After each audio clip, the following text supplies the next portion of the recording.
Rating, may sailor dresses or tinatawag ding seifuku sa Japan, which means school uniform.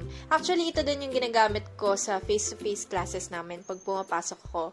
Ito 100 out of 10 kasi perfect to pang school dahil below the knee, and gusto ko yung kulay niya. May ribbon din sa harap and sa likod, may waist tie. Ito naman 1 million out of 10 kasi ito yung pinaka-favorite ko sa lahat kasi para sa akin ito yung pinaka-cute and ang ganda ng kulay and design. Next nga tong blue. And para sa akin ito ay 10 out of 10 kasi ayan, maganda yung kulay. Ang ganda ng kulay niya, parang ang lamig lang sa mata and simple lang. For this one, 9 out of 10 kasi hindi ako masyadong fan ng button-down na dress and kailangan pa ng brooch or ribbon. Hindi siya part ng dress. Ito naman, 9 out of 10 din kasi medyo maluwag to sa akin and hindi ako masyadong fan ng puff sleeves na garterized. Lastly, my bias kasi ang aking favorite color ay purple.